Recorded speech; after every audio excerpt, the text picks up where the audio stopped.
It's One Piece time! Hello, welcome to another figure review. Today we're gonna have a look at the Banpresto Crane King One Piece Zoukei Monogatari. I don't know if that's pronounced right, but I just had to look that up. Anyway, it's a Boa Hancock, and it's a Boa Hancock in a very nice red kind of Chinese wedding dress. I don't know if it's supposed to be a wedding dress. It just looks like a very nice Chinese dress, and shoutouts to Zach. I got this one for my birthday in July, but by the time this review is up, I don't know if this will still be relevant, but whatever. So we're gonna have a look at Boa Hancock. So this is absolutely beautiful. Very gorgeous design, the red and the gold. It's a very royal color combinations, but let me have a look at the size real quick. She comes in two pieces. You kind of have the dress and you take the top piece off, and then the flowers are also a single piece, but she stands at about 11 centimeters to the top of her head, which means almost 4.5 inches tall. And then if you have the radius of the entire, well, not the radius, this entire size, we got 14 centimeters, which is 5.5 inches if we're taking the entirety of the dress.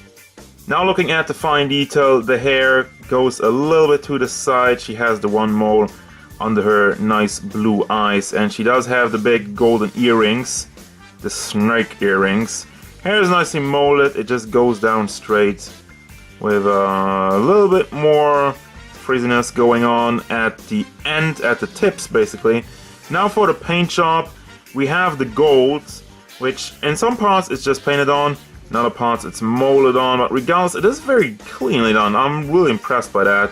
I don't see any slips, and the design of it in general is very nice. You got some sort of wings, a little bit of phoenix wings going on, and the rest of it is, as I already mentioned at the beginning, very Chinese inspired traditional dress going down.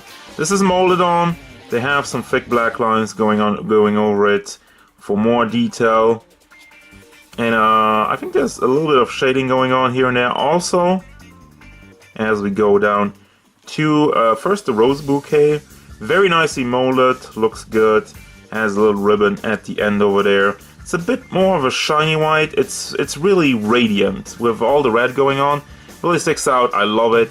And of course the main part being the dress with them phoenixes. I'm gonna assume that those are phoenixes or maybe griffins. Now they screwed up with the paint though in this one, and it's always the same. So that's, unless no, I don't think it's supposed to be a moon. Maybe it is supposed to be a moon behind the head. It's just a fixed spot of paint, so I'm not even sure if it was supposed to happen. There's also some black in the feathery tails, and yeah, overall the mold of it is very nice. It looks great. And down here, we don't have Ponzu, unfortunately. We do have some legs though, which are squished, and I like that. You know, I like that they made the details so it doesn't look wonky if you look down there. Because we're all curious, alright?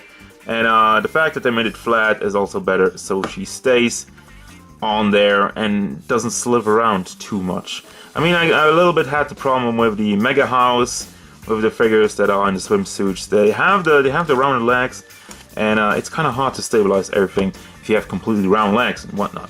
So, since this is a figure, a static figure, a statue, whatever you want to call it, of course we don't have any articulation. We don't have any accessories unless, well, the flower bouquet is somewhat of an accessory because you can take it out if you want to, but then she just sits there kind of weirdly. But if you have something else you want to put in her hands, I don't want to give you any dirty ideas, but just saying. Okay, I'll leave that to your imagination. Now, final thoughts of this figure. I love the design, I love the color scheme, I love everything that's going on.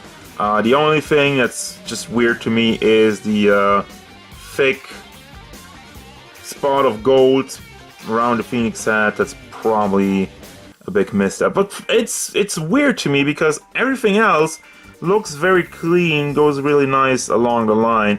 So I'm really giving them the benefit of a doubt that they meant to do that, even though it doesn't seem like it. So basically my final thoughts are this is a unique Boa Hancock. There are a lot of different designs, but I really dig this one. Color scheme and everything going on, and yeah, not really a bad thing except for maybe the color smudge, but that's gonna do it. And I mean, I do recommend it if you can still find it. It is a Banpresto, it is a Crane King, so if you look out for that, you probably still can track it down here and there. So that's gonna do it as usual, guys. Thank you very much for watching.